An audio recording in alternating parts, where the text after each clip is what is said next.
Anybody seen scams in the space recently? Scams in crypto.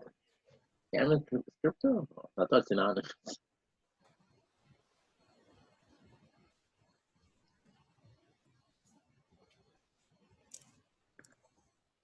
Yeah, there's a really big scam going on right now on Ethereum.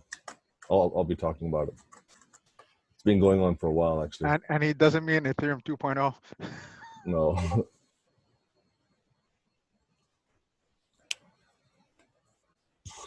I suppose we could get started at 6:10 in 2 minutes. There was apparently a scam going on with Binance.co where you like send a Bitcoin or an Ethereum and then they send you double. I think there's a few of those going on, but there was one that was like on Binance.co and looked like it was on Medium.com, but it was just structured to kind of look like that. Like it was on Medium, it wasn't.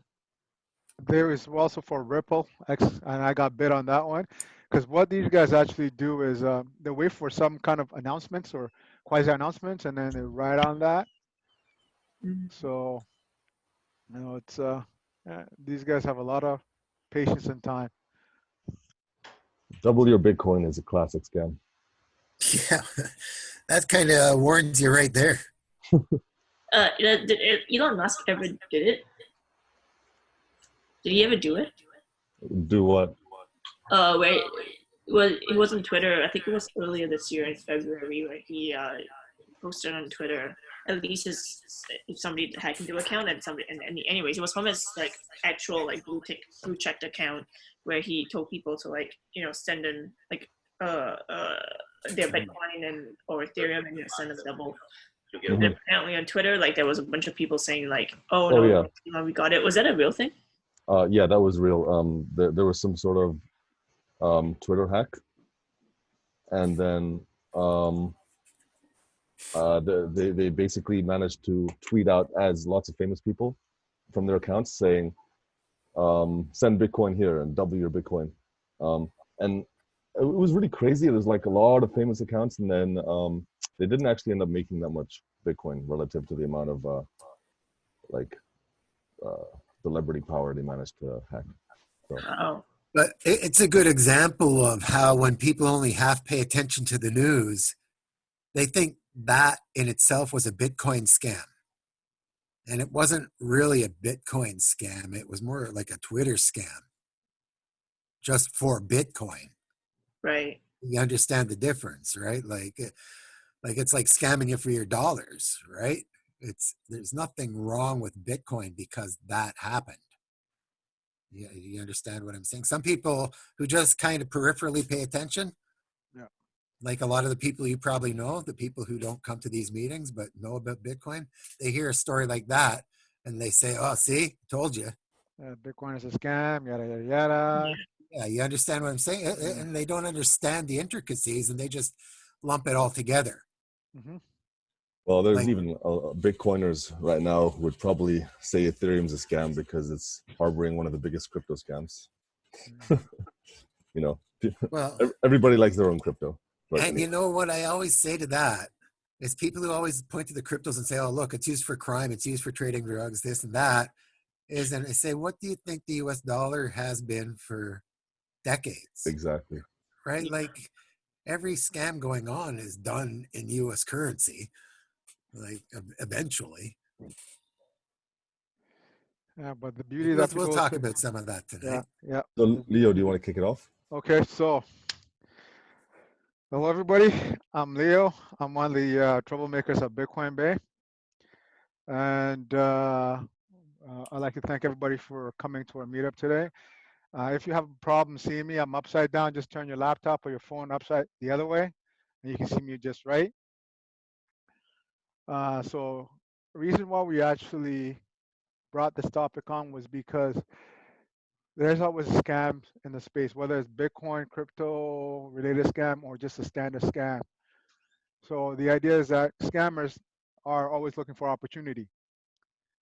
And as prices go up, it gives them more opportunity to try to scam people out of their hard-earned money. But before we go into the topic, I would like to talk a bit about Bitcoin Bay, what we're doing, who we are. For those that don't know, to basically know who we are. We have a few Bitcoin Bears on here. I'm one of the co-founders of Bitcoin Bay. Antoine is the other. We have who else? That's on. Jerry's on here as well. He's one of the founders. Alwyn, if he gets on, he's one of the founders as well. Edward is also one of the founders. We have our city manager slash all good guy, Mike Free, out in Kitchener. He's also on here as well. Maurice is on here. All these people are experts in the space. They know what they're doing. So we like, and they've been around the Bitcoin Bay core team for a while. I know what we're doing.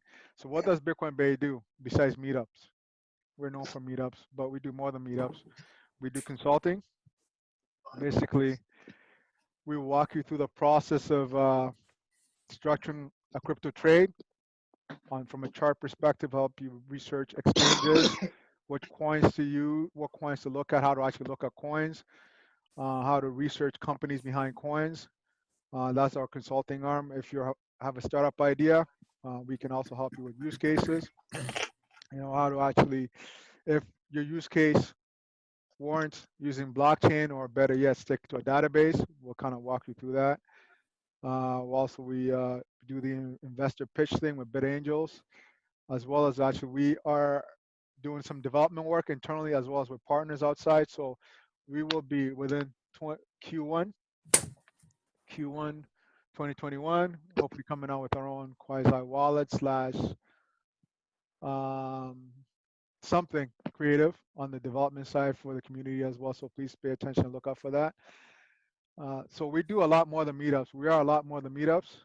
So the idea is that if you have a problem that needs solving, you can talk to us and we can try to help you solve it directly or indirectly with our partners. So I think we've been in the space long enough, collectively, most of the core team and all these city managers and ancillary partners, that we can actually, we come out as a force that you don't need to get into the space and do things alone. It doesn't matter what you're doing. Just reach out to any one of us and we should be able to guide you, help you for a fee, to see you through your vision or idea.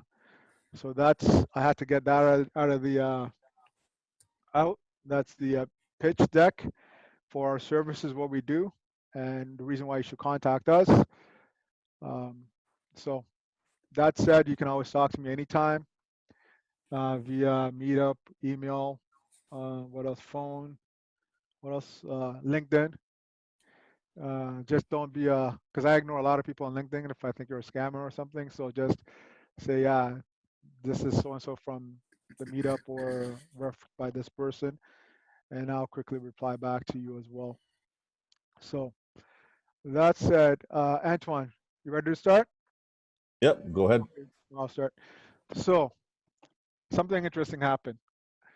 I've been in the space since 2013, and I actually got some ripples given to me, XRP, in 2014, and I thought I was smart enough to avoid scams and phishing attacks and social engineering, but I got caught.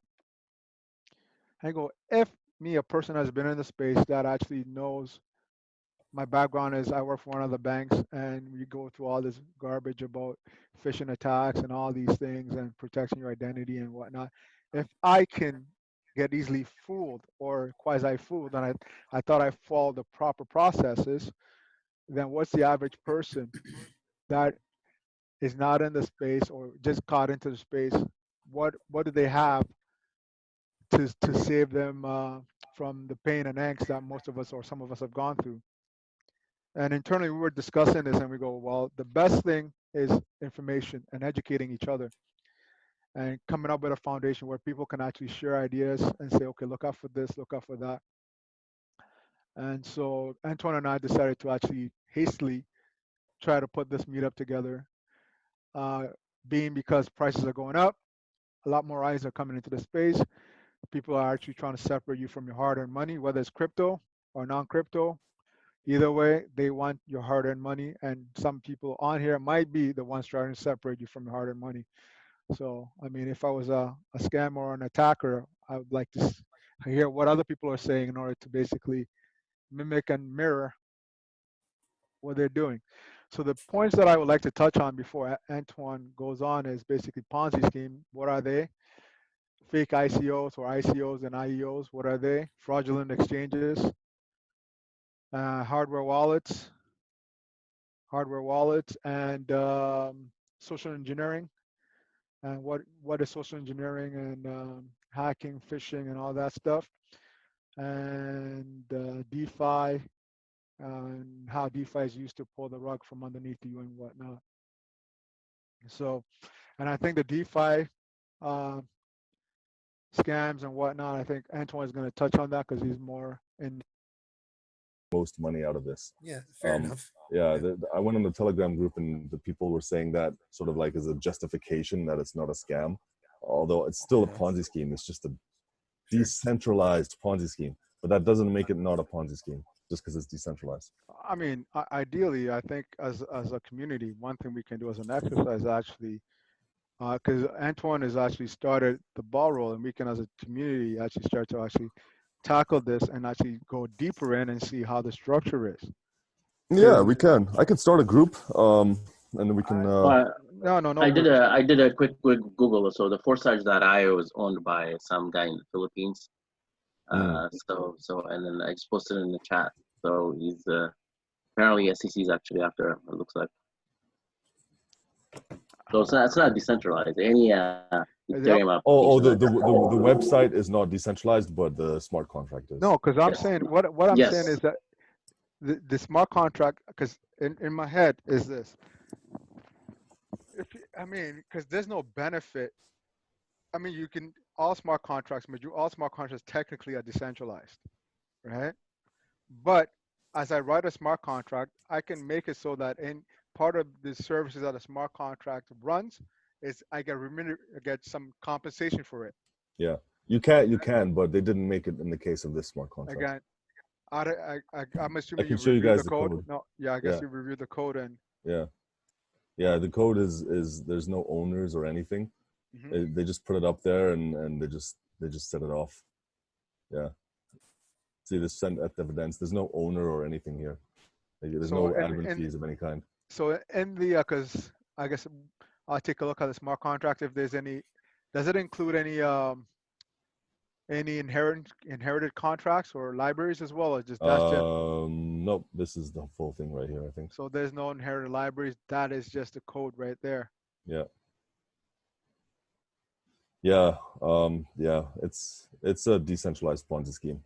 It's probably one of the first ones. There was other ones too, but this is the biggest by far. Actually, if you go to Etherscan up here, you go to the contract. There's a warning here. It says, note, there are reports from the Philippines SEC that this address is associated with a Ponzi. So the Philippines SEC issued a warning, and I think that they did that first because this thing is very big in the Philippines. So it's burning a lot of Filipinos, unfortunately. 64% of the smart contract goes back to itself. Oh, how do you know that? I checked on chain analysis. Oh, there you go. Right, because they got to keep that going. Yeah, the new like when this collapses, it'll collapse in a moment, right? Yeah, there's the new volume. The new volume coming in is 27%. The amount that's going out is 16%. Well, that's very interesting. Is that a paid version you have, or? Yeah. Oh, I'd love to see those. I can show you my screen if you guys want to take a snapshot. Oh yeah, definitely. I will. Thank you, Joseph. Yeah, thank you. You gotta let me allow. Oh, sorry. Be careful! Don't allow me admin because if I leave, it might exit everybody. Yeah. I'm trying to make him a host or co-host. Yeah, okay, I'll make you a co-host. I think you should be able to share the screen now. So I put it in chain analysis. Oh, that's amazing. and they've already got it identified as a scam. And this blue, this turquoise, is how much money it received from itself, Wow. and this is how much money it sent from itself. So Wow. see, pretty balanced, 64%. Mm-hmm. And this is how much came in from exchanges, 27%. Mm-hmm. Oh, that tells you that it's all crypto noobs. They're just sending it directly from the exchange. Yeah, and then 36% of it is sitting in going out. So 16%.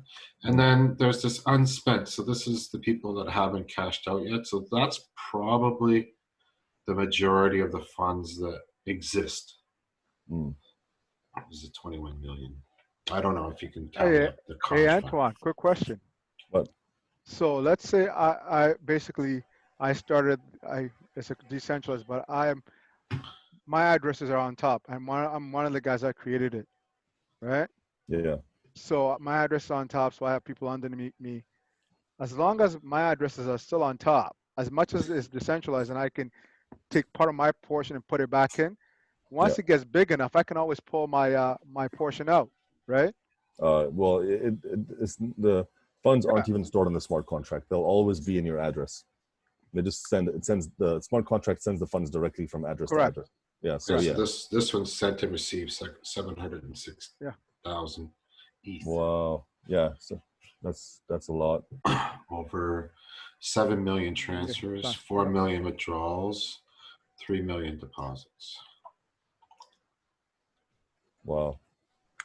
That's what's identified. There might be other addresses somewhere, but no, that's the I think there's only that one. There might be other, like maybe forks or something. I'm not sure, but yeah. So far, the biggest are wallets. And wallets, yeah, because you can't tell where they're coming from. Yeah. 6. Here you can tell by just going like this. See, the biggest exchange coming is Binance. Yep. Buy, and then all the little rinky dinks. And then over here, they withdraw to Binance, buy, coins.philippines. Look, there's ZPay. Yeah, all the little rinky dinks. So yeah, it's a pretty neat tool. There's another one from BIG. I'm going to look at it that way tonight too. Well, thanks for sharing that. That's great to know that 64% of the F just gets recycled. Crazy. That's really good. Yeah, that's really good to know.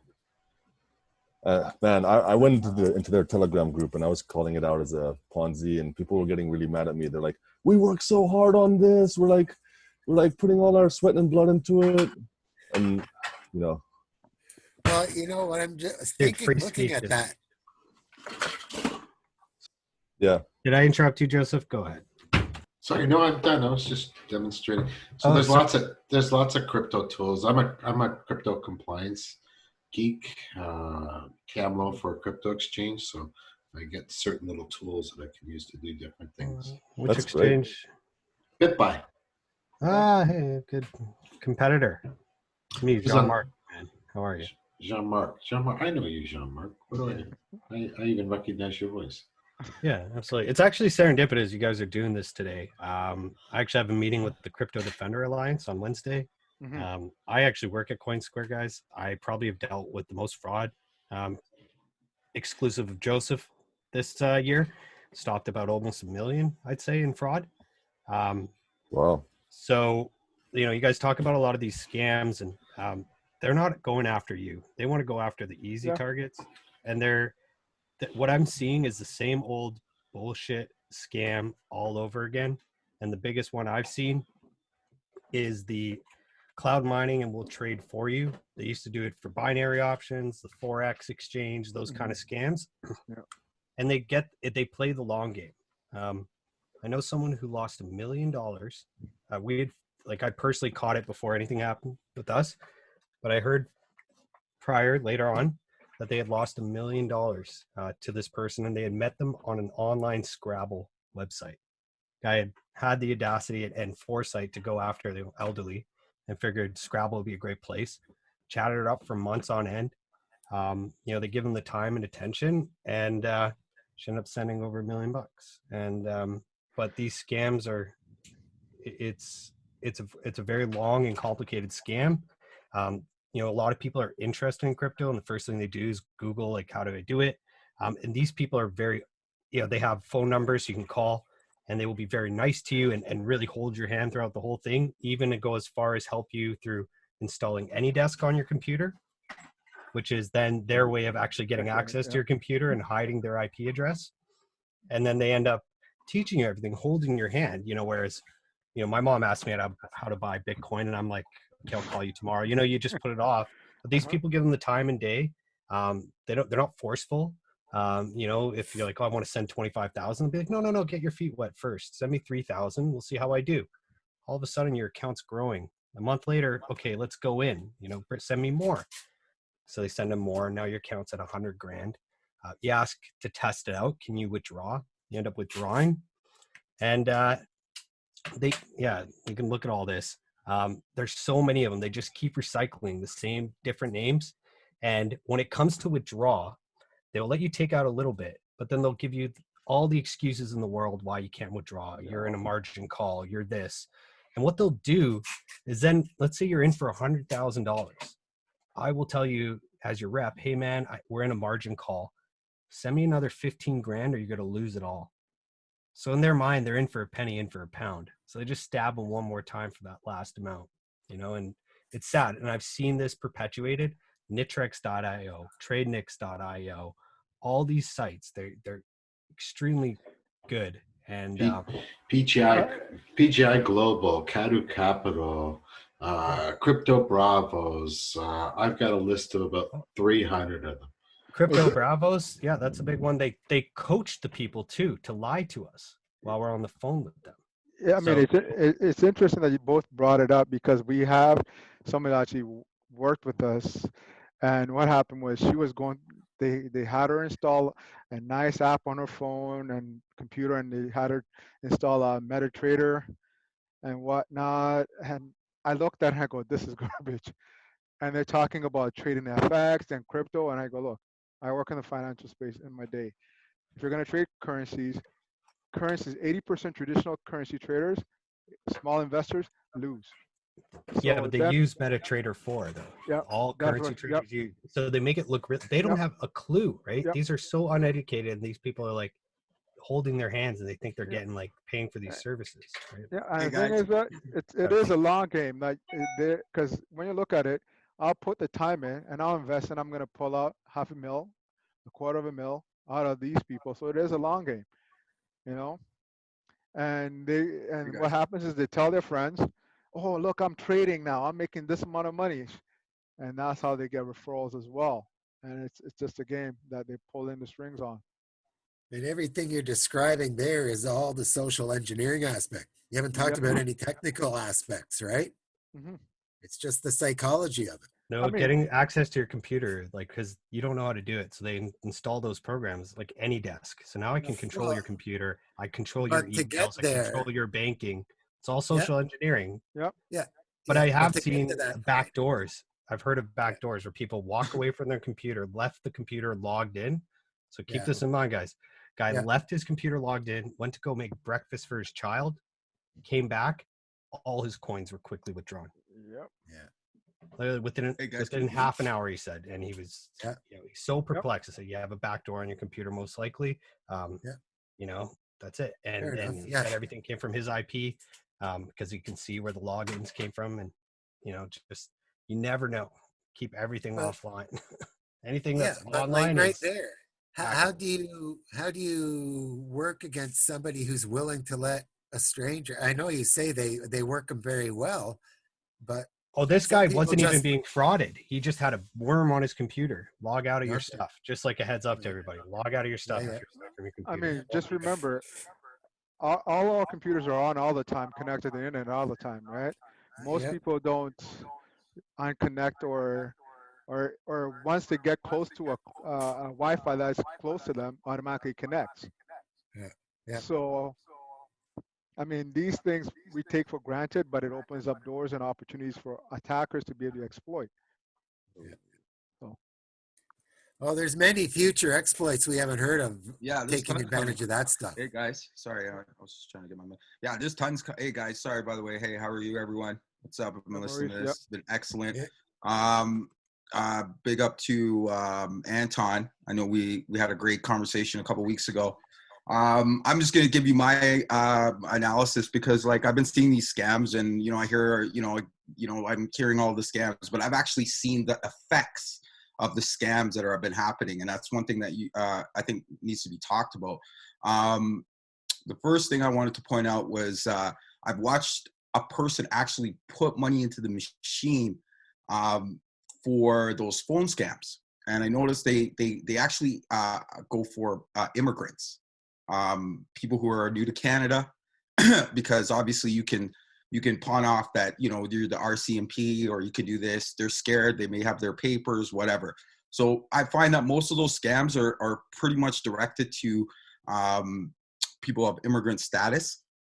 But I think the thing that I think you guys, and one thing I brought up to Anton, is the Bay Street scammers, and they're coming in. They're coming in fast. Okay, already metaverse. I haven't heard anybody mention that. Obviously, Anton was supposed to mention that, but I'll leave that. That's fine. I understand why, because we wanted to get more information. But I mean, I have friends who are not in the crypto side. They bought on the stock side and lost all their money, but they didn't care because they didn't really understand it. But I think the biggest scams are going to be coming from the Bay Street scammers. Now, I worked on Bay Street. I wasn't a trader thing, but I worked on Bay Street as a special, had a special designation.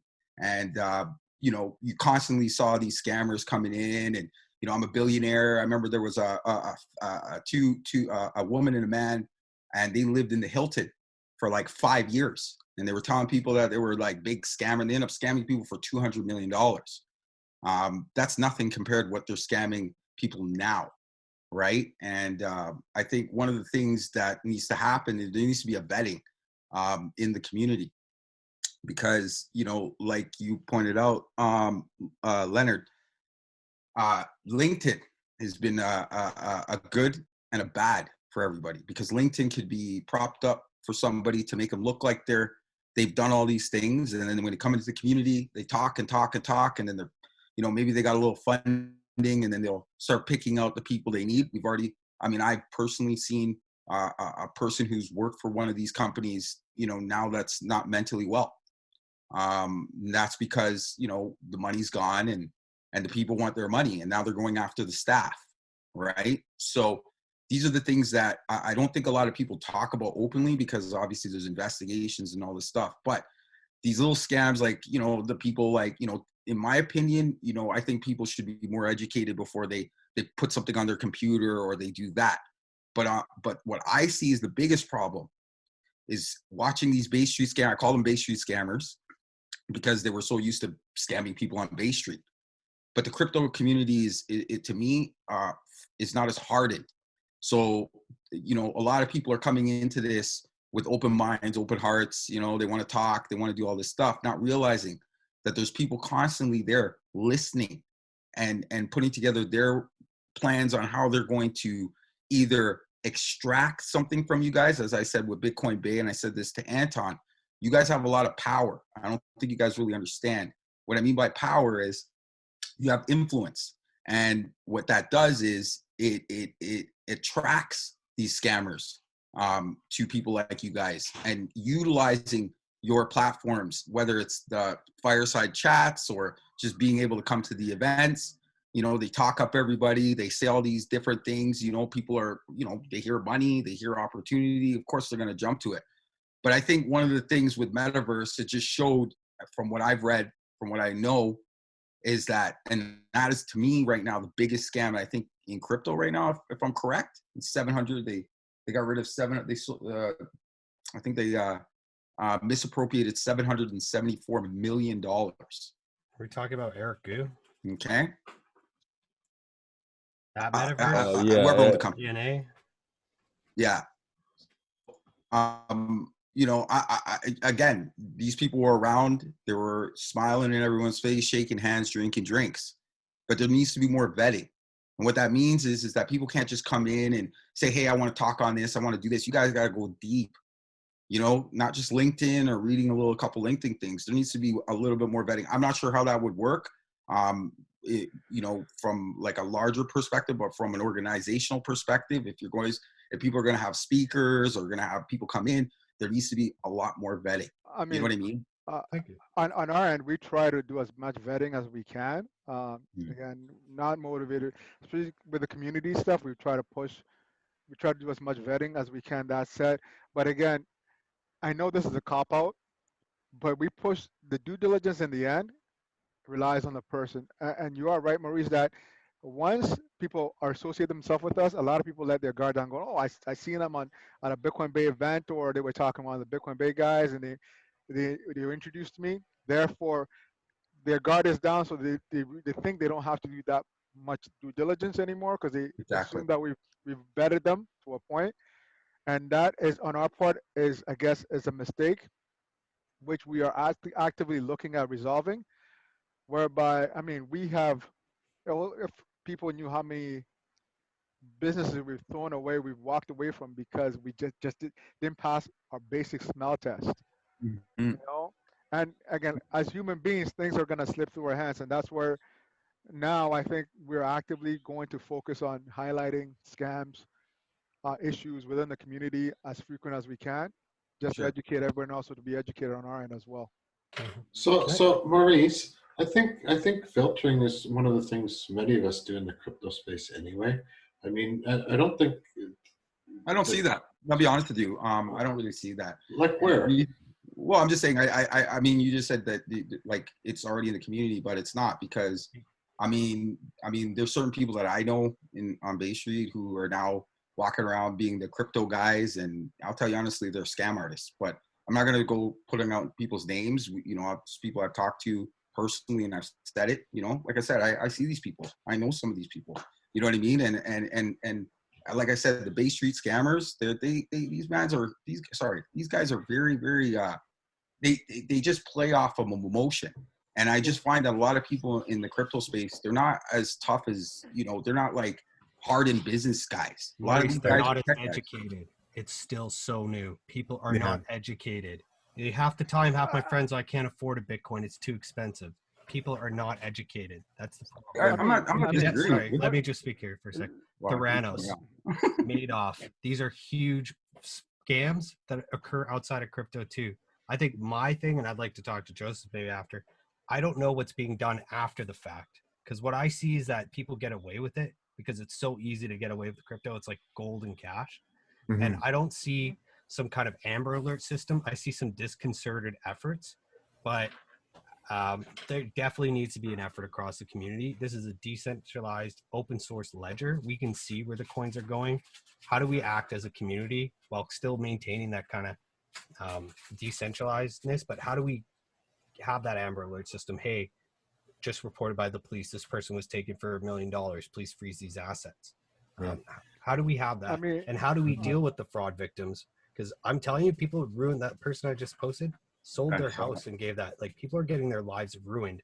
I know a lady who sent $500,000 of her dead husband's RSP.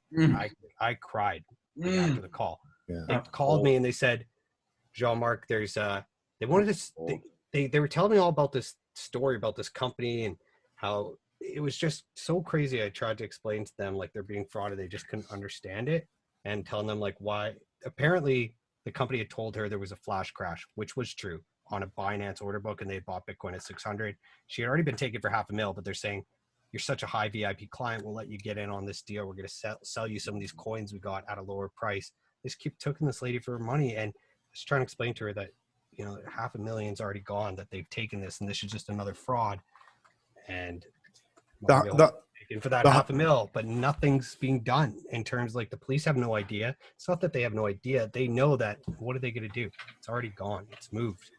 The big thing too, I think you guys touched on, I think it was Maurice that mentioned the heartstrings. And you got to remember too that these people, again, they prey on emotion and they prey on weakness.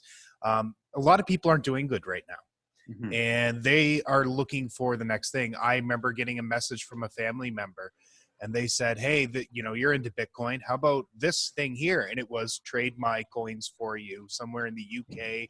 And of course, I know there's a lot of finance that runs out of London, but usually that's a red flag to me if it's just some guy you haven't heard of, outside of London. And I had to get on the phone with them and say, please tell me you and your husband did not put your money into that. And of course, they're out of work. They're out in Alberta right now. Things are tough out there, and they're thinking, how can I make some money on the side? And they think Bitcoin. And they said, well, I don't know how to trade. So a lot of those things too, you have to be very careful of. I think it's just the context of the times we're living in, where a lot of people in a lot of ways are feeling stressed, I think. Okay, so let me touch on Mike. Absolutely. I'll just thing. add to that. I've actually been told to fuck off and die because I was stopping people from making millions, and then months later you get an apology letter. It's it's really bad. They're kicking you out the door, even though you're saving them hundreds of thousands of dollars. It's greed is people are brainwashed. Let me touch on Mike's thing, because the truth of the matter is that Mike did something that most of us would like to do to family members, but sometimes we're so busy that we don't actively sit them down and educate them. And that's a start. Once we start educating people around us about what crypto is, what it isn't, because we all get the calls. Once Bitcoin is hitting and all-time high is close, people come out of the work, oh, you're into that crypto Bitcoin thing, eh? Yeah, I'm busy. I'll talk to you later. You don't give them that time to explain, somebody else is going to fill that gap. So that's part of our initiative, or we should do as people in the space, start to actually, when somebody talks to us that we know, stop what we're doing and go, you know what? I'm going to give you 5 minutes of my time. I'm going to explain to you something. This is how it is, right? But if you want to know more, these are my resources. Please don't talk to anybody else. And if you're going to talk to somebody else, let me be involved. Get a second opinion. And I get that a lot, guys. I get that I swear, every week I have at least, friends of mine who are new that, they're hearing the hype. That's the thing, they hear the hype. And then everybody's interested. Everyone wants to dump their money in. I had a couple of people hit me up and hey man, I this company wants to trade my Bitcoin. And I'm like, why? That's the whole point of Bitcoin, is for you to understand it so you can trade it on your own. But the thing is that what needs to happen, and I just think one of everything you guys this whole thing is actually excellent. I think it's perfect for now, especially with all this, people who are desperate, they need the money. I think what needs to happen next is maybe form a group where every month or quarterly we or a group of us analyze what's going on and make sure that there's some sort of communication. You know what I mean?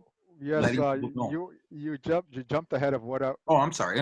No, because I'm glad you're going there, because that's the thought that I've had and we've internally had, whereby on a quarterly basis, again, Bitcoin Bay will release something highlighting frauds, scams, and projects that are questionable, and this would not be done just by us, but by people in the community as well. Yep.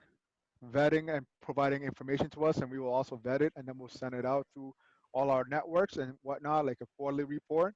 And the idea is just to start getting that information out there, because what happens is that honestly, once you start shining light on these projects, they'll close the project and start a new one. But again, the more we do it, the more it costs them to do, the better it is. And as was stated earlier, you know what? A lot of law enforcement and regulators really don't understand this crypto Bitcoin blockchain thing. So when you're scammed for $500,000, $1 million, they see the dollar amount, they go, well, what can we do? It's not like a regular theft, where a financial fraud theft, where let's say a financial advisor stole your money, or somebody acting as a financial stole your money in a stock situation, and we can go after them. This one is the person that probably stole your money is not even in the same jurisdiction that you're in. So if I'm not in the same jurisdiction, it's going to be hard for me if I'm somewhere in Africa and I just scammed you out of $1 million. Good luck in getting law enforcement in Canada to kind of work its way back and get your $1 million, or even put me have some punishment brought towards me. Hey guys. Yep. So someone brought up What about action after the fact? After there's been scams, what can be done about it? What do you guys think about putting bounties on scammers for various things? Finding information, taking action. I mean, I think it's cool, but People do you have tried like, yeah, do you have like any resources? Like, because I didn't know about the CDA a while ago, and I think like someone had turned me on to them. It's called the Crypto Defender Alliance. What I found is that maybe Joseph as well can tell me his experience, but I found the scammers are also getting them to go across multiple exchanges. So if one doesn't work, next one's, you know, and I find that if there was some information sharing in some way, just wallet addresses, would make things a little easier, but I don't know what's being done. Chain analysis does have some things, but how do you fairly flag things, right? I feel like this would be a perfect thing for bounties. It's literally like what even the popular understandings of what bounties are. You know, chasing criminals, outlaws. I mean, there's a $400 million bounty right now on the Bitfinex hack. Yep. Right. That's a huge bounty. Yeah. On Bitfinex? The hack. Bitfinex is still in the news. Jeez. They're offering $400 million right now if they return the coins. Yeah, that's crazy. I mean, again, bearing in mind that this crypto and blockchain, it's as easy as it is for us. It's sophisticated for a lot of people to actually start to get into the nuances and even track and investigate. Even on our end, if we were to do that, that's a lot of time-consuming resource stuff that we have to go through and trying to track down and basically have regulators or the authorities actually go in on. So it's the resource from a company perspective we don't have. Bounties might be okay, but again, I don't think it'll solve the problem. As a collective, basically, I think the exchanges as a collective have to get together, and everybody else in the community that wants this space to flourish has to get together and start to shine light and not to point out these actions that are happening. Maybe Joseph, I'd love to like know what you've heard about, like, and So- what people so- are so talking there's- about on the forefront. Yeah, so with crypto exchanges in Canada and in the US and other parts of the world, they have what's called an information sharing. But it's sometimes it's one way, like here in Canada, and other times it's two ways, like in the US. So they find ways of sharing information between what they call the financial investigation units at all the regulated entities, right? And the same thing happens here in Canada, except the regulated entities submit their transactions to an entity called FinTrack, which is the Financial Intelligence something or other. I can never remember the bloody name. And I've been doing it for 22 years, or sorry, 18 years. But that's where all the information goes. And then they put packages together for law enforcement.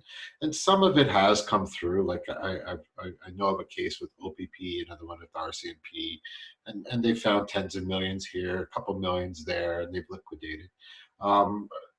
When you're a regulated entity, and if you're in crypto, there's a group called Project Participate that has a lot of the crypto exchanges in it.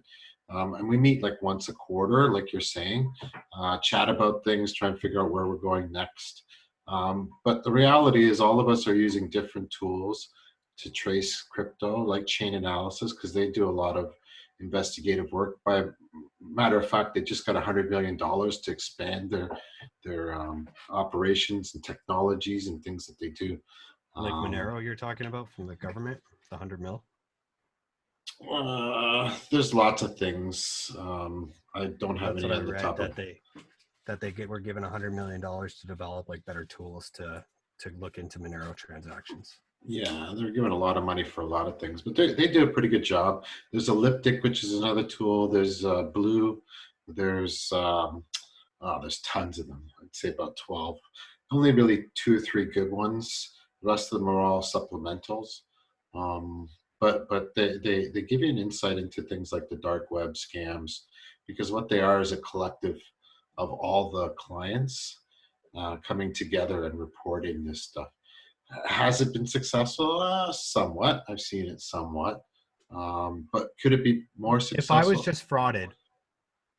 was just frauded, Joseph, and I just lost $100,000 just now, how would I then warn you guys? Like, how would that go through and quickly propagate? Because time is of the essence in these situations. Once it goes to like a DeFi contract, things like will mix. And as much as everybody's saying DeFi is DeFi, usually some of these contracts, there is a guy who can control it and freeze the funds.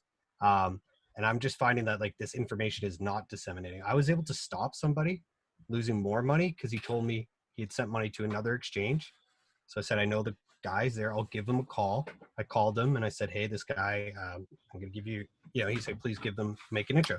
So I gave him a call, made an email intro. They saved another $20,000 of this guy's money. But that was only because I knew them personally. I called them up, said, hey, I think you guys would want to talk to this guy. He has an account there. So that, and even then I felt like I was doing something wrong. Because all of a sudden I'm not really supposed to talk about it, right?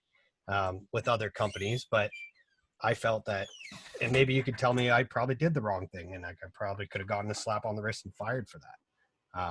I feel like there's not enough information. Obviously the client gave me the right to do it, but it's just like there's not a central way I can just communicate with all the exchanges. Hey, this person, watch out, without, because that's personal information. I can't do that without them giving me consent, right? So wallet addresses are just as good, but it would be a way to do it.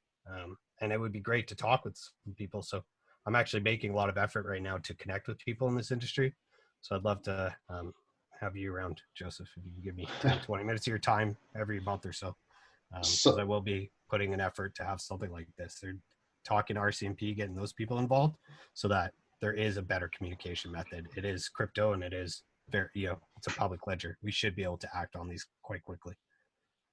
So the challenge becomes the public doesn't have too many places. Just like, where do you go and report a bad email address or a scam email address or things like that? There is a website called bitcoinabuse.com that you can actually file a report and make it public, your crypto address, and then provide some other information as to how to contact you.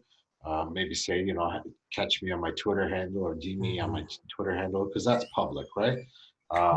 And that would be something great, something like that, like a whale alert or something. So Bitcoin abuse has been around since the dawn of crypto. They have reports going back all the way, I think, 2011. They're probably one of the largest ones, and all the softwares like Chain Analysis, the one that I showed you earlier, Elliptic, and all these other ones, they actually feed off of this thing, and they make their determination as to whether they should include it in their scams or ransomware or fraud or whatever, right? Because they give you all kinds of different categories. But that's probably the first for a public person to do, is report it there as fast as you can, because the sooner you get it there, the more likely it is to get to those tools that all the regulated entities are using.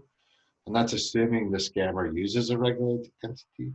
A lot of the times what they'll do is they'll quickly move the funds through a consolidated account to an OTC desk that's somewhere in Bizarre, who knows where, convert it to a stable coin, and then convert it back to crypto or ETH or Bitcoin. And by the time you get to it, it's gone. So the best you can do is just warn others if that address pops up.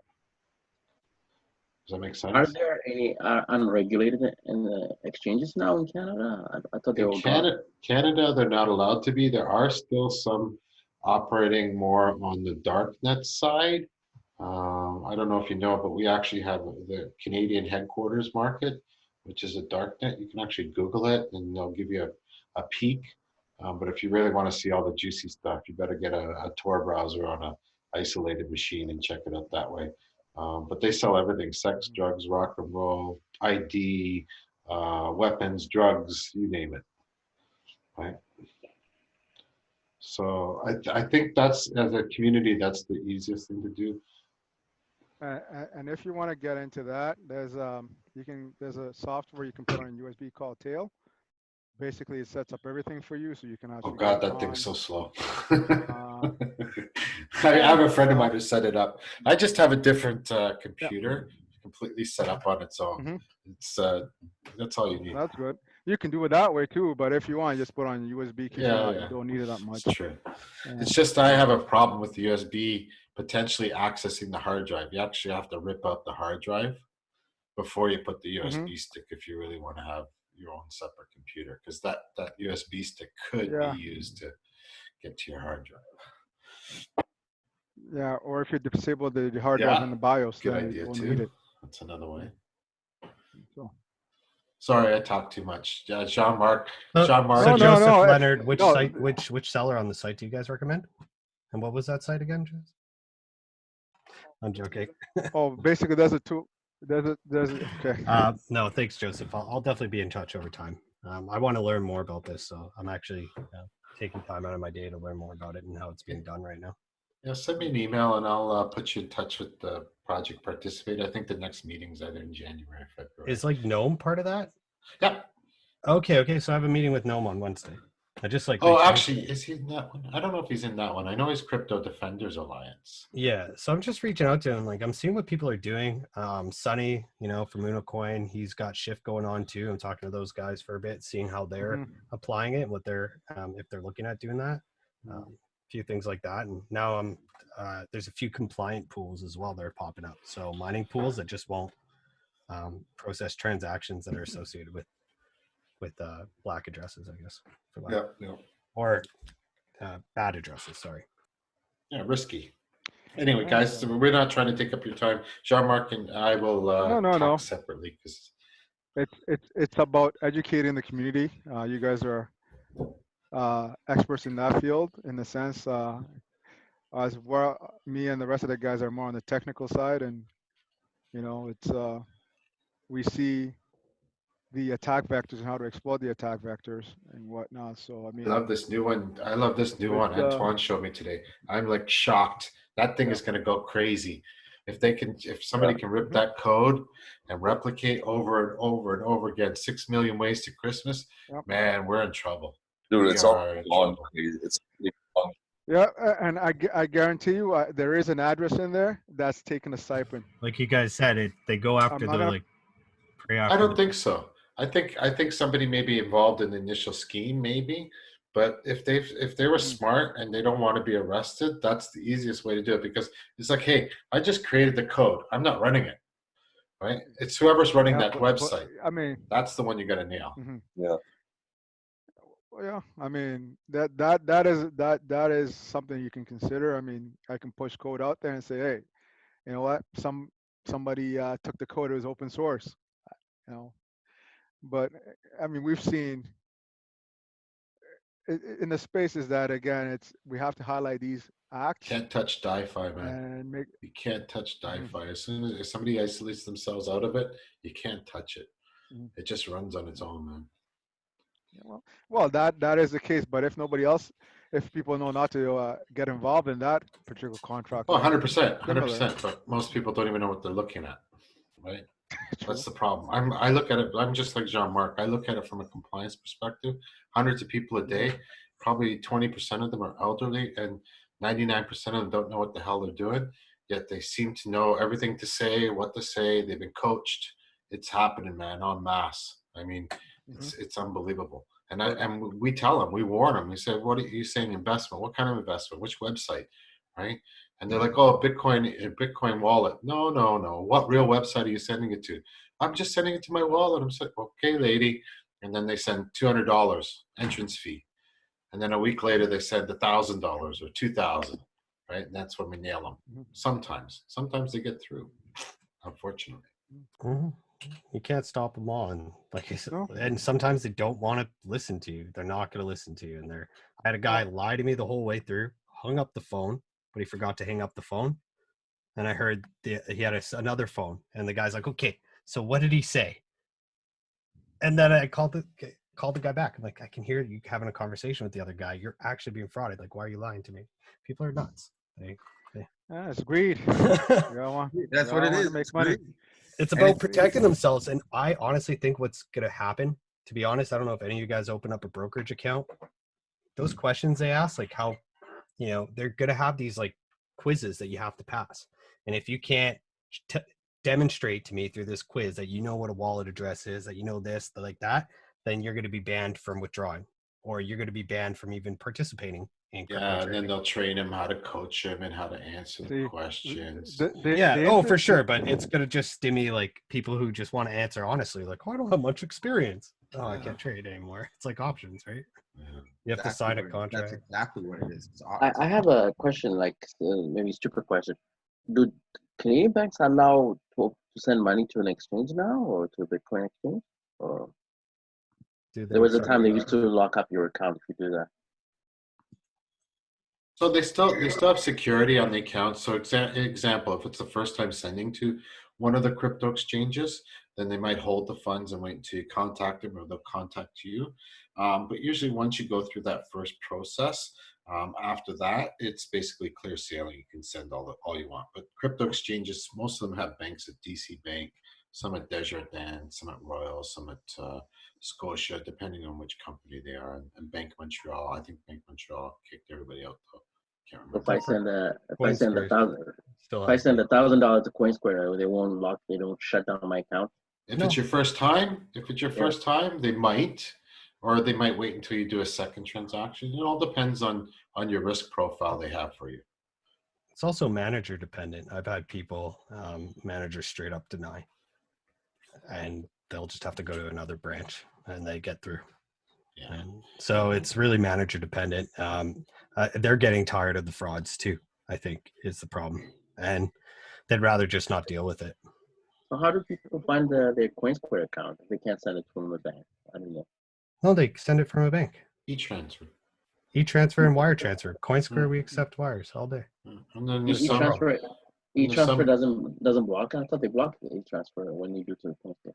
It depends on the bank and what company you're sending it to. Like if it's, I'd say probably it raises more flags if you're sending it to like a lesser known bank. But if it's BMO to BMO, like, you know, the banks can see. If you're wiring money out to like Kraken somewhere and it's not a Canadian entity, then that's going to raise more flags, of course, right? Cross border versus not cross border. But at Coinsquare, we have a BMO account. It hasn't caused. It's rare that things get. I mean, you have to understand. You're at Coinsquare. Hold on. Didn't Coinsquare? Was there just off topic? But wasn't there a hack at Coinsquare? Wasn't there? No, I mean, I got an email. I don't have an account with them. Let me just. No, it wasn't a hack. It's as simple as someone, you know, your Canadian Tire employee stealing from the cash register. So you guys. It was an internal employee. Yeah, it's like, it's one of those things. It's like, how can I do my job without having your email address and things? Like, you have to be able to trust someone. If someone steals, I've been to Coinsquare many times, and you have a lot of. I'll be honest with you. No offense. Who's in Coinsquare? Because I keep seeing the name jumping back. Maurice, I know you very well. Oh yeah, you know me. But I've met some people in Coinsquare, and a lot of those people don't really know a lot about crypto. I'm pretty surprised. Some of the people I met. And the people that know crypto are not there anymore. Yeah, it's the thing. That's the thing, Maurice. So it's like the education is still like, we're still so early, guys. Like this is right. You know, I hear from friends, oh, everybody's talking about Bitcoin, but it's like, yeah, that's because we're like the 20-year-olds. But you know, Bitcoin is just starting up and it's getting exciting. And but yeah, most people still don't know much about it. I'd say I'm probably one of the more knowledgeable people at Coinsquare. Sure. They tend to bring in people who come from like very professional backgrounds too, right? And it's their first foray, and I'm all about that. Bring them in, let's educate them. So I don't judge people on their past experience. I personally, and probably everybody here, met me as a newbie at the events. We all started there, right? So can't judge them for that. But you know, can I say something? Yeah. Sorry, just on the note of being a newbie. So I actually also jumped into space as a newbie, and this is going back to 2017 days. Someone put my name as an ICO advisor, and I was very new to the space. So on that note, if I'm an ICO advisor, like in that time, and I'm a newbie, that's a lot of trouble too. And I know there was a lot of things regarding people just jumping on to ICOs and they're advising them. If someone is genuine in this space, they're probably not jumping onto an ICO advisor, being an ICO advisor right away. So that's, I think, another thing to be aware of. You're not only will you be social engineered with your LinkedIn profile, but people might put your name into the next token raise, which also might be dangerous. Even people I respected were all over that, like Diorio and people I know, like we're all advisors, and you know, people I could name all were advisors on certain things. it was a hype. It was a bubble. It was. I mean, let's put it this way. It's coming again. I've been people have been reaching out to me about being on advisory boards for projects and stuff like that, and Sorry. I keep quiet. I don't do those things again because one, my commitment to Bitcoin Bay and its projects, and also my other day job with one of the banks, doesn't allow me to kind of do those things that way. I mean, a few people here are.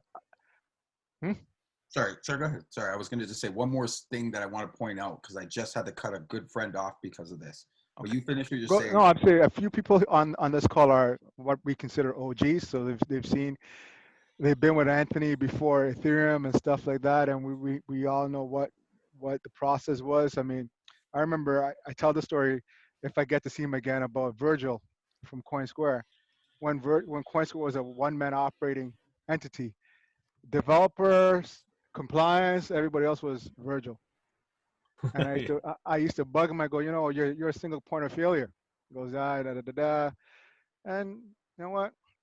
Now look at CoinSquare right now. It went from being a one-man team to more than a one-man team. From Quadriga being the biggest crypto exchange to now CoinSquare being the biggest crypto exchange, with other ones coming slowly behind. And it's a lesson learned in the space. Good. Whereby the old blood and new blood are working together to try to refine and make the space better on the exchange side. So Maurice, go ahead, add in your 2 cents. Okay, go ahead. No, Maurice, I know you like to talk, so go for it. No, I'm just going to give you one more thing, and I do like to talk because I have a lot to say. But here's the thing. One more scam that I think that everybody needs to recognize too, influencers. So I have a good friend of mine, or a girl I grew up with. I was in London, Ontario, and I noticed she was, posting for Ethereum.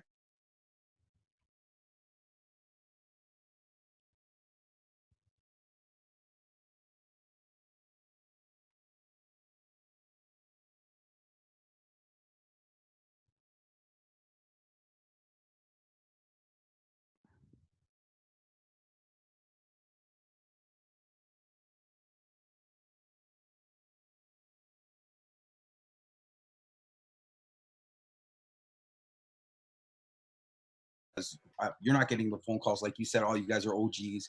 You're not going to be getting the phone calls, but your neighbor is, or there's someone on Facebook that's making this outrageous claim that they're going to make millions and they're going to do all this stuff. I had to take her off of my Facebook just because for me it's a reputation thing. I try to warn her, but just one more thing I wanted to point out. But Maurice, I saw the Facebook ads. Trudeau's making a shit ton of money off this. Like, I hear you, but don't you know Serb is backed by Bitcoin? That's one I've heard from a few people. They're like, but Trudeau, I saw the ad. Trudeau is in there. I'm like, wow, how gullible are you? Can I share you guys with something? Please, Joseph. Which screen do you see? Your private keys and email. Oh, wonderful. So get rid of that email. Funny. That's why it's all air gapped. Okay. So which screen are you seeing? We're seeing your email. Awesome. Okay, so let's do this one. Okay. So this is a scam I came across a couple of weeks ago. We're still investigating because it keeps replicating and disseminating. Talks more like what Maurice is talking about. We're finding that people are getting involved in this, and I just got this final piece of the puzzle, or at least another piece of the puzzle last week when I was talking to a group called Crypto Investors out of this new meetup group out of Mississauga, and there was 10 people on the call, and 9 of them didn't know anything about crypto. Yet they were being razzle-dazzled by a website in Georgia. Basically what Maurice, was it Maurice or G? I don't know who was saying, but John Mark that's saying don't give don't give investment advice because it's illegal. Oh yeah, that was Maurice. Maurice, right? So these people are actually going through, and what what it is they're all basically EFTs, CDFs, all in this MT4, MT5. I don't know if you know about an MT5, which is supposedly the one that works for crypto. It's MetaTrader 5. MetaTrader, yeah, I know what it is, but apparently MT5 is the one that actually works for crypto. MT4 works for currencies, but I don't know. That's what I was told. I'm not into that stuff. But if you look, every one of these websites, I was going through the links as a compliance geek and fraud investigator. I was like, everything looks normal, and then I find this one interesting link that has this weird characters at the end of it called Meg whatever, right? Goes back to what Leo was saying about check the URLs. So it goes to this section that says nominees, agents, persons, blah, blah, blah. And I'm like, oh, interesting. So I see a spelling mistake. Patties. Is it this one? Oh, I can't remember. Wow, you got a good eye. That is the best. That is a very good eye. Spelling mistakes. So I start looking, and there's link after link going to the same location over and over and over and over again, right? And all they're doing is changing the copy and paste. There's actually one in here I'm going to find in a second that they forgot to copy and paste. Oh, this site's finally down. That's good. This one, see how they changed the name, Trader 88, but it's still got all the same spots. What I've also noticed, Joseph, is sometimes they'll actually like just make a new like the actual underlying about us privacy and terms and conditions will actually say the company name. Yeah. And that company's been used like 10 times on 20 different websites. And it's not, they'll say like, hey, we're from New York. You go and look at that all about me. It's some Czech Republic company. And you know, people just don't click that terms and conditions. It's being I don't even think, yeah, if you check the who is, you'll see where it goes, but I don't even think people know to check that. At the end of the terms day. and conditions, it says it there, and then you can look up that company and it'll be like 20 regulators have already flagged this 10 years ago. Exactly, but most of these are actually very new. So the piece of the puzzle was this group last week out of Mississauga where they talked about how they had somebody on the group 2 weeks ago talking about Forex trading and binary options and all this other stuff and how wonderful it was. And we're going to teach you, it's $200 a month. Then you put your own money in. If you bring in other people, you get a portion of what they do and blah, blah, blah, and on and on. And then one of the guys said to the speaker, says, what about if I want to run this? I wouldn't mind doing, training people and taking the $200 a month in membership fees and stuff like this. He says, yeah, for 25 grand, you can have your own website. So they're perpetuating it. People, whoever's running this is smart enough to say, hey, we can replicate a website for you over and over. If you go to every one of these websites, they have the same type of login, same type of front end. They just change the front end a bit. It's franchising. Yeah, it's literally decentralized organized crime. That's what I'm calling it. Decentralized organized crime. Sorry, I'm taking too much of your time. I'm going to stop sharing. Why do they always call it global this or that? Joseph, I just sent you 2 links there. Yeah, or I could even share them, but like My Wealth Method sounds exactly like that. It's like just an MLM scheme type thing. And we're going to teach you how to. Yeah, Netrix already know about. They're identified in chain analysis. Oh, My Wealth Method? No, Netrix. Oh, Netrix? Yeah. I've been stopping them they're the same as the TradeNix.io guys. So this is the one we haven't seen yet. I'm going to go check them out. TradeNix.io is gone. It was originally TradeNix. Yeah, now it's Netrix. And it's 100% like they say they're from New York. The exact same. I know it's the same guys. Yeah, there's hundreds of these, dude. Hundreds. I told you I got a list of 300 I could share with you. I guarantee you it's probably only 3 call centers. But, that's all it is. It's really only 3 call centers probably somewhere. And probably. I've watched, there's a great 60 Minutes if anybody wants to watch it from Australia where they catch one of these call centers, but it was for cannabis investments. They were calling Australians and saying they're a brokerage, will help you buy like Tilray and Canopy Growth. It's the next big boom. And people were sending them all these monies. We're getting fake everything. And it was just a big call shop. No one was ever buying any shares. And they end up catching everybody. And it's, the money was really good is what the guy said. He felt too guilty. So he ratted everybody out. But he was making 20 grand a month or a week, just ripping people off. It's 100% profits, right? Yeah. I mean, it's Kane days of boiler room days. I mean, that's all it is. So back in the days, I used to work for a boiler room called Marchman McKay a long time ago. Oof. And it's the same thing. You call people and you just tell them their story, and you know, tell them what return they're gonna make. And so none of the scams that we've talked about here is really not anything new. It's just traditional, just packaged over to crypto in a sense, and it's easier to replicate in the internet age than it was before. Because before you needed an office, you might have multiple offices or one office running multiple scams. Now I can just have my basement and basically run 300 multiple scams and just point and click web addresses and whatnot, and you know, live the influencer life if I need be. Also, Maurice brought in, or somebody else brought in, a meetup. That's another way people are getting people, setting up all these trading meetups and whatnot, and Hundred just sucking percent, people man. in. They're doing it So in mortgage groups, any entrepreneur groups. They're all being attacked right now. All of them. so again, it's pointing people to the right resources and keeping us all in check in a sense. I actually like the way this meetup or this conversation went. I think Antoine and I and the group will do this every quarter at worst, and Excellent. we'll start to compile as much information as we can and share with the group and whatnot, and try to keep this going so that everybody will be on the same page, especially with circling back with industry experts, what you guys see, and us on our end on the technical side, what we see, and see where we can all basically share ideas and save each other the pain and hustle that we're all experiencing. How about is Something. there any way Oh, that you guys, Bitcoin Bay, can actually put up a site?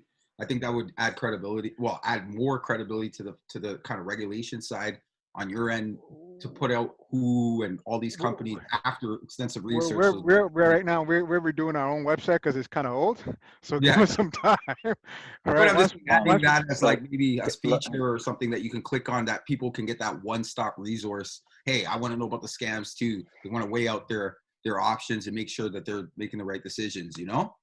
yeah, I mean, so And can I just add to maybe I can answer both of your questions. So coming back again to 2017 when Bitcoin was reaching all-time highs, Bitcoin Base saw all-time highs for people attending our meetups. People were running scams. Leo fully went out there and said, if I catch anyone trying to pump some coin, I will kick you out, even if you've been coming to our meetup for a very long time. Now, that's a tough job for one person to call out someone like that, but he had to do it because of the amount of people we were seeing and trying to push off the scam. With that being said, we might see even bigger all-time highs with people jumping into this meetup. Now, I've seen a lot of familiar faces, and I can say there's a lot of credibility within our meetup today. And with all of us trying to know what kind of scams are coming out, I call upon all of us to be more of these leaders within the space. We also know other good leaders within the space. If we can get them to come out to our next meetup, maybe do some sort of roundtable discussion where they talk about things they've been scammed on personally, give their credibility. This shows a more like well-guarded group of people, and this can give us more credibility for like a longer road down, and no one will challenge us for these types of scams. My thing again is that these scams are going to be there. It's how to not protect because you can't protect everyone. People are going to be greedy. People are going to do what they're going to do.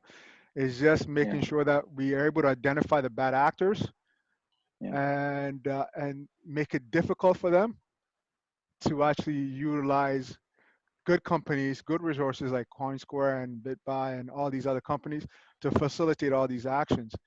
Because if they have to go under radar, it becomes more expensive. Problem is, guys, they got a marketing budget. We don't. True.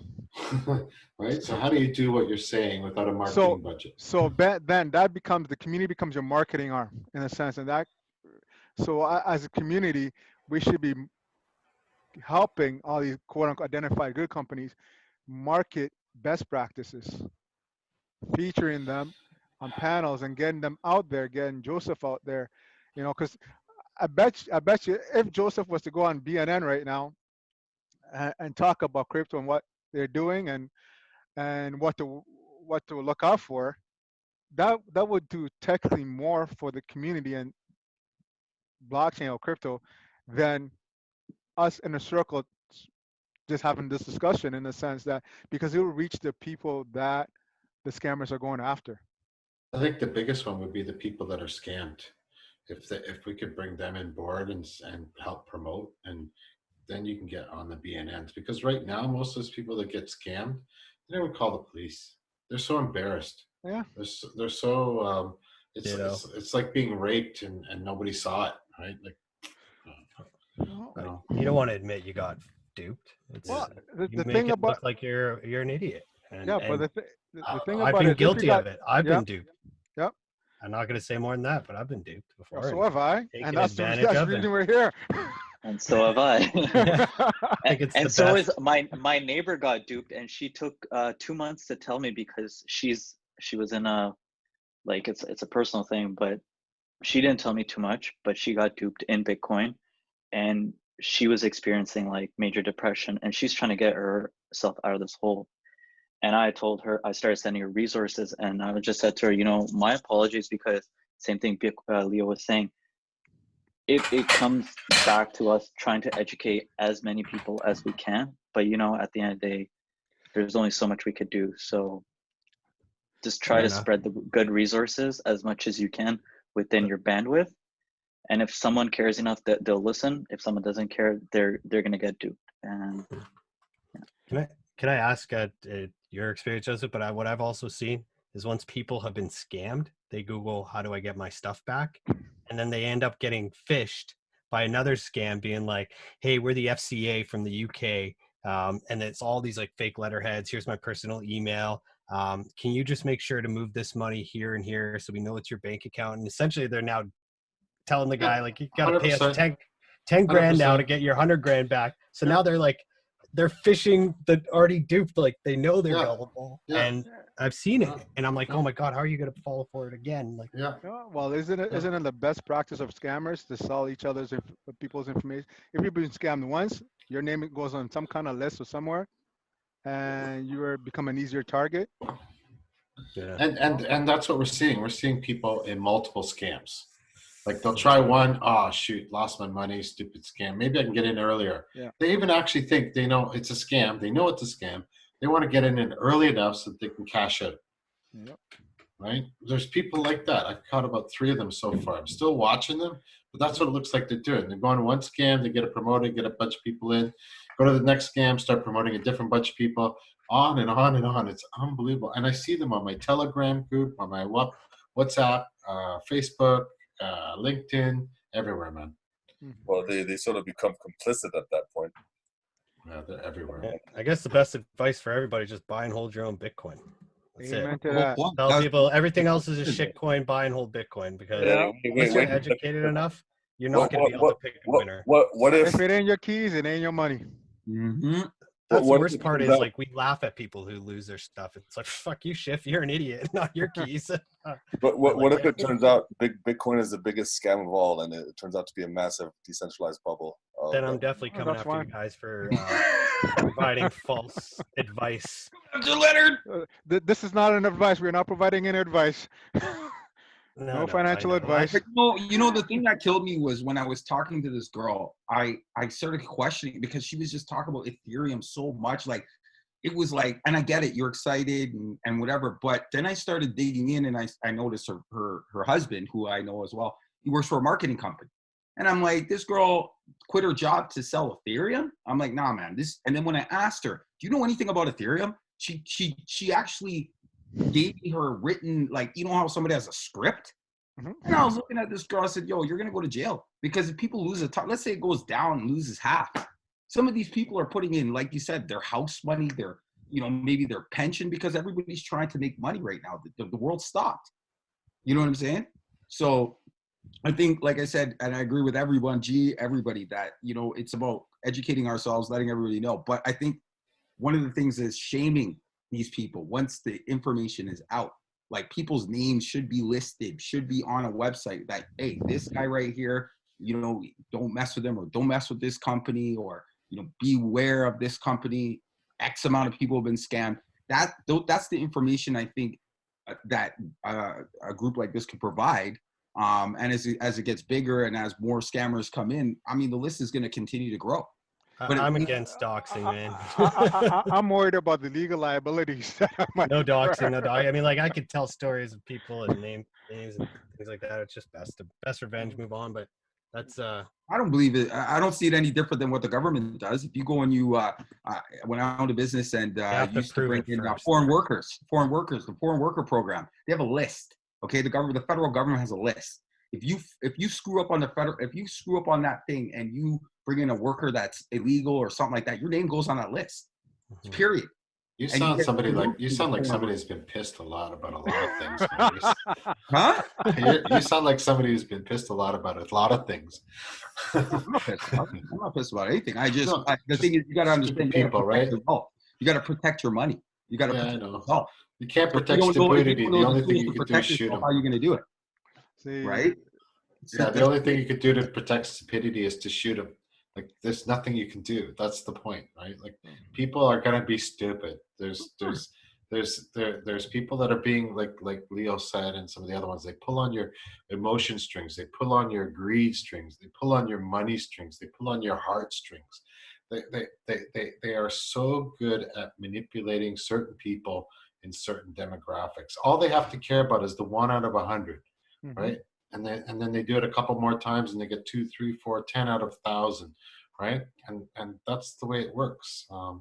And it's a numbers game, just like the CRA scam, the RCMP scam, OPP scam, lawyer scam, whatever. They're really good. Right? I've listened to some of these conversations. Right now, so people are throwing money at it. Like, you can help me? All right, I'll give you money. Everybody else does have to do it myself. Yeah. Or I'm only getting like not even 1%, right? You know. Well, if anybody here wants help, you can give me your money. I'll tell you up front, I'm not giving it back. So, anyways. Consulting fee. Yeah. What's it called? Antoine, do you want to call it quits or you want to keep it going? I'm good. I mean, you guys here want to keep talking, or do you guys? Because at this point, I think I'll leave it to the room to. They want to. Speaking of scams, guys, or losing money. 140,000 coins. Anybody have news on that? Like, what's actually going on with the Mt. Gox coins? Speaking of kind of like.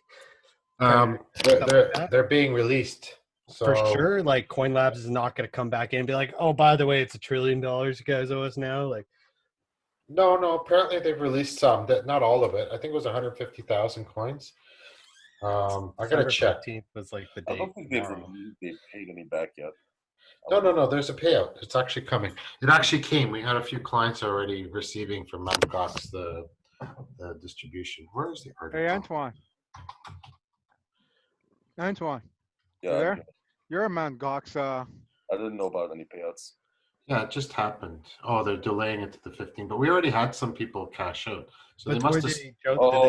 People cashed out. They had this company's buying people's claims. Yeah, people were like maybe pretty high return, like 90% on your money. Yeah, so that's probably what happened if anyone cashed out. They just put their claim to I was just wondering what was going on with that because there's a lot of talk about it, and I wasn't sure if it was actually a real thing. And we got to confirm with chain analysis. Okay. Yeah, it's usually another sign that might be a crypto scam too when somebody lists their cat as somebody on the board of directors.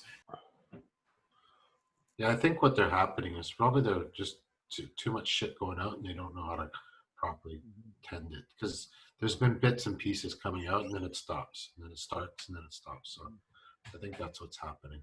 Yeah, it says it's been pushed back 3 times. I think they started. But I've never heard of any payouts happening. I would have known. Neither have I. That's why I was like wondering about tomorrow with the settlement and everything. Because I know Antoine should be notified because I know he's. Yeah, he had like 2 Bitcoins there. We'll keep it quiet. We don't know how much. We won't say how much he has or how much. Say how much he has, but yeah. It's nothing right now. I'll tell you that until it's in his hands. Yeah, exactly. No, I'm excited. I'm curious to see how like these crypto OGs, because they're all OGs, are gonna act. Are they gonna dump? It's gonna make a lot of people's lives different. That's for sure. Hey, you should get Jeb back here. And see what he has to say these days. Oh, well, we'll see. Actually, we'll reach out to. Hey, Antoine, you still have his email, right? I think I might have. I got his card. email I can too. send it to you. Well, Yeah, we should have the Yeah. information. We'll reach out to him and see if we can do something with Stella again. Have you guys had Another- Ledin, Since it's online. Mauricio, and those guys come on? Yeah. We've had Ledin at a hackathon, a workshop hackathon. So maybe we can. We're still planning out our agenda for 2021. So we'll be reaching out to all these people. so get some Waves guys in there, man. Where's the Wave? The Waves guys are killing it right now, man. You guys are sleeping. Well, we need to know what the community wants to hear. I don't want waves. Find out besides Waves, us. waves. Maurice, there's a million things going on. Like, I'm kidding. I'm joking, guys. Relax.